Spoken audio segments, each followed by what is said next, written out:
Hello, स्वागत करते हैं आपके अपने यूट्यूब चैनल संतोष सर अकेडमी पे। आज हम लोग बात करेंगे क्लास 12th का हिंदी बुक, जिसका नाम है दिगंत भाग 2 के चैप्टर 1 की बात करेंगे, जिसका नाम है बातचीत। बातचीत के पूरे ऑब्जेक्टिव प्रश्न की बात करेंगे। आप लोग इस वीडियो को शुरू से लेकर अंत तक देखेंगे। एक भी ऐसा प्रश्न नहीं है जो कि आपसे छूट पाए।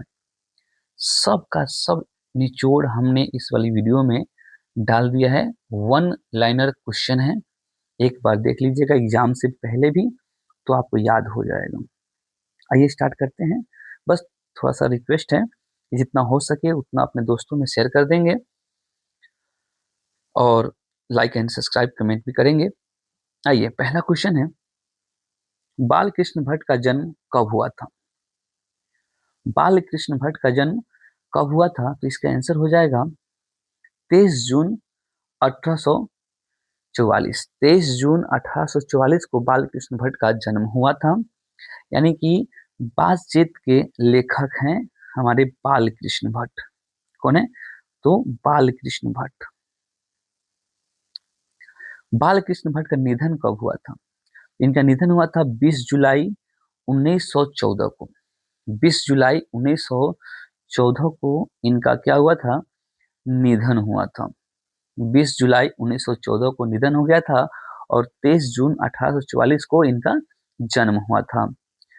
बालकृष्ण भट्ट ने किस पत्रिका का संपादन किए थे? तो ये पत्रिका का संपादन किए थे हिंदी प्रदीप नामक पत्रिका का। नूतन ब्रह्मचारी के लेखक, नूतन ब्रह्मचारी के लेखक का क्या नाम है? तो नूतन ब्रह्मचारी के लेखक का नाम है बालकृष्ण भट्ट। क्या नाम है? तो बालकृष्ण भट्ट। रेल का विकट खेल का लेखक का नाम क्या है? इसके लेखक का नाम भी क्या है? बालकृष्ण भट्ट है। अगला प्रश्न है 6 नंबर, कि मनुष्य की ईश्वर प्रदत्त शक्तियों में एक है, सॉरी शक्ति हो गए यहाँ जी, शक्ति, शक्तियों, शक्तियों में एक है, तो आपका हो जाएगा वाक शक्ति, वाक शक्ति। आइए अगला प्रश्न देखते हैं।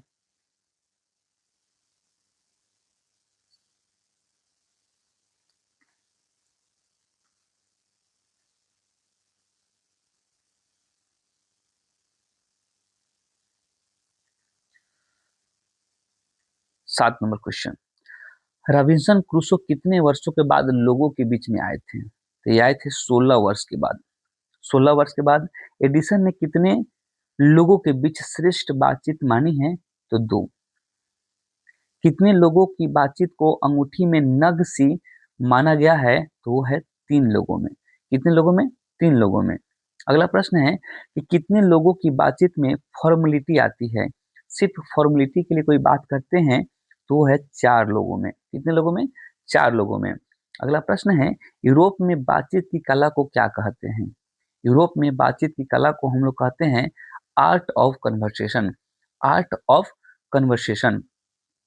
अगला प्रश्न है 12 नंबर, काव्य कला प्रवीण गोष्ठी को क्या कहते हैं? तो काव्य कला प्रवीण गोष्ठी को हम लोग कहते हैं सुहृदय गोष्ठी। क्या कहते हैं? सुहृदय गोष्ठी कहते हैं। अगला प्रश्न है, आधुनिक शुष्क पंडितों में पंडितों की बातचीत को क्या कहते हैं? तो आधुनिक शुष्क पंडितों की बातचीत को हम लोग सशास्त्र कहते हैं। क्या कहते हैं? सशास्त्र कहते हैं।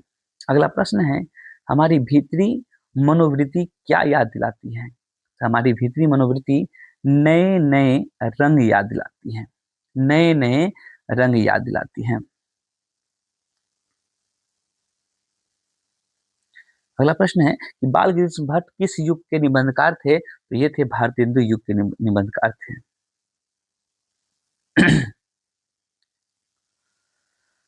अगला प्रश्न है, मनुष्य की बातचीत का उत्तम तरीका क्या है? तो मनुष्य की बातचीत का उत्तम तरीका है अवाक होकर अपने से बातचीत करना, अवाक होकर अपने से बातचीत करना। अगला प्रश्न है, संवाद में सबसे महत्वपूर्ण क्या है? संवाद में सबसे महत्वपूर्ण होता है आत्मीयता। क्या होता है? तो आत्मीयता होता है। अगला प्रश्न है कि संयुक्ता स्वयंवर किनकी रचना है? संयुक्ता स्वयंवर किनकी रचना है? तो ये हो जाएंगे श्री निवास दास की, श्री निवास दास की। अगला प्रश्न है कि बाल कृष्ण भट्ट ने कौन सा मासिक पत्रिका निकाले थे? ये मासिक पत्रिका निकाले थे हिंदी प्रदीप नामक, हिंदी प्रदीप नामक।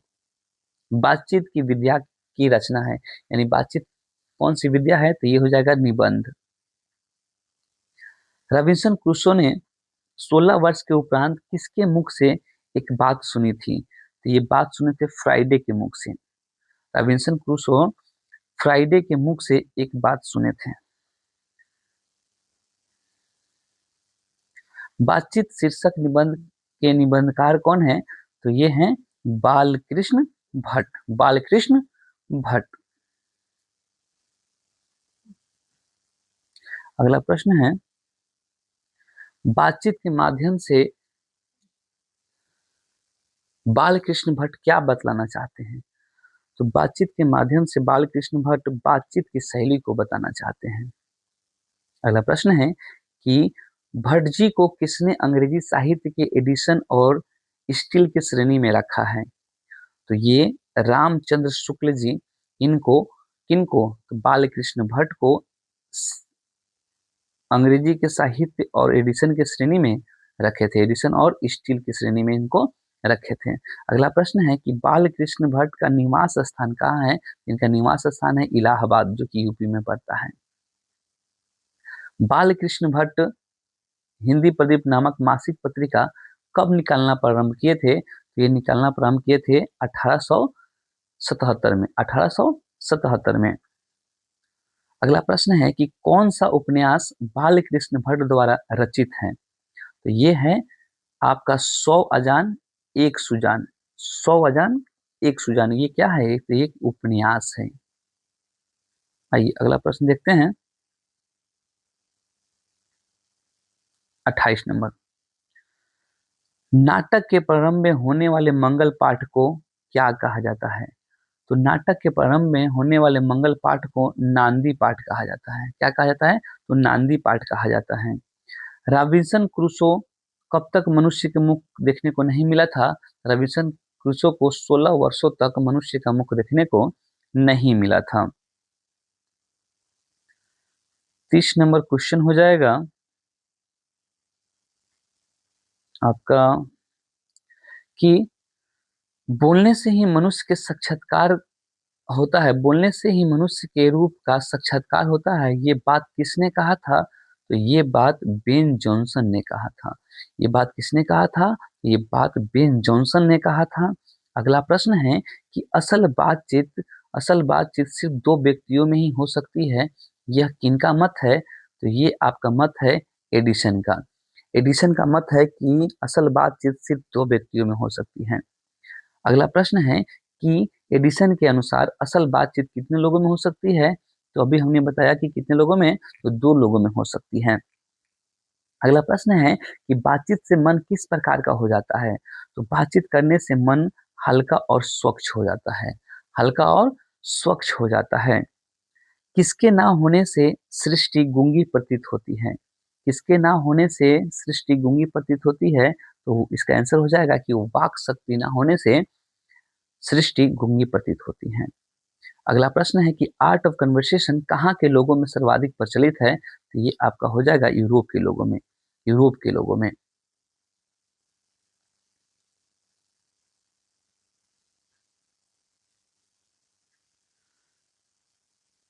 देखेंगे हम लोग अगला प्रश्न 36 नंबर कि बालकृष्ण भट्ट किस काल के रचनाकार हैं? तो ये हो जाएंगे आधुनिक काल के।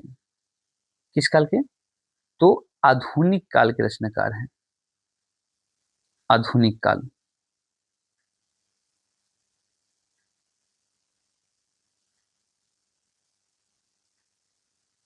अगला प्रश्न है कि भट्ट निबंधमाला कितने खंडों में प्रकाशित है? तो भट्ट निबंधमाला 2 खंडों में प्रकाशित है। जो कुछ धुआं और मवाद जमा रहता है वह भाप बनकर कैसे निकल जाता है? तो वो बातचीत करने से वो बाहर निकल जाते हैं भाप बनकर। बालकृष्ण भट्ट को अध्ययनशील, विद्वान और तीक्ष्ण बुद्धि का आलोचन किसने कहा है? तो ये राम बिलास शर्मा जी कहे हैं। किसने कहे हैं? तो राम बिलास शर्मा जी कहे हैं। अगला प्रश्न है कि बालकृष्ण भट्ट को आधुनिक हिंदी आलोचना का जन्मदाता किसने कहा है? ये बात कहे हैं रामचंद्र शर्मा। किसने कहा है? तो रामचंद्र शर्मा कहे हैं, रामचंद्र शर्मा। नहीं, अगला प्रश्न देखते हैं कि प्रपंचात्मक संसार का आईना किसे कहा गया है? तो ये भीतरी मनोवृत्ति को कहा गया है, भीतरी मनोवृत्ति को कहा गया है। अगला प्रश्न है कि अनादर का मूल किसे कहा गया है? तो अनादर का मूल उसे कहा गया है जो बिन बुलाए कहीं जाते हैं, बिन बुलाए कहीं चले जाते हैं, उनको अनादर का मूल कहा जाता है, अनादर का मूल कहा जाता है। 4 लोगों से अधिक की बातचीत में क्या होता है? तो 4 लोगों से अधिक की बातचीत में राम रमवल होता है, राम रमवल होता है। भीतरी मनोवृत्ति को माना गया है, भीतरी मनोवृत्ति को चमनिस्तान माना गया है। क्रोध को क्या माना गया है? तो क्रोध को शत्रु माना गया है। क्या माना गया है? तो शत्रु माना गया है। मनुष्य के रूप का साक्षात्कार कब होता है? तो मनुष्य के रूप का साक्षात्कार बोलने से होता है। किससे होता है? तो बोलने से होता है। अगला प्रश्न है कि बालकृष्ण भट्ट के माता पिता का क्या नाम था? तो बालकृष्ण भट्ट के माता जी का नाम था पार्वती देवी और पिताजी का नाम था बेनी प्रसाद भट्ट। बेनी प्रसाद भट्ट पिताजी थे और पार्वती देवी माता जी थी। बालकृष्ण भट्ट हिंदी प्रदीप नामक जो पत्रिका थी, ये हिंदी प्रदीप जो है पत्रिका है, पत्रिका पत्रिका है। लगभग कितने वर्षों तक इसका संपादन किए थे? इसका संपादन ये 33 वर्षों तक किए थे। कितने वर्षों तक किए थे? 33 वर्षों तक किए थे।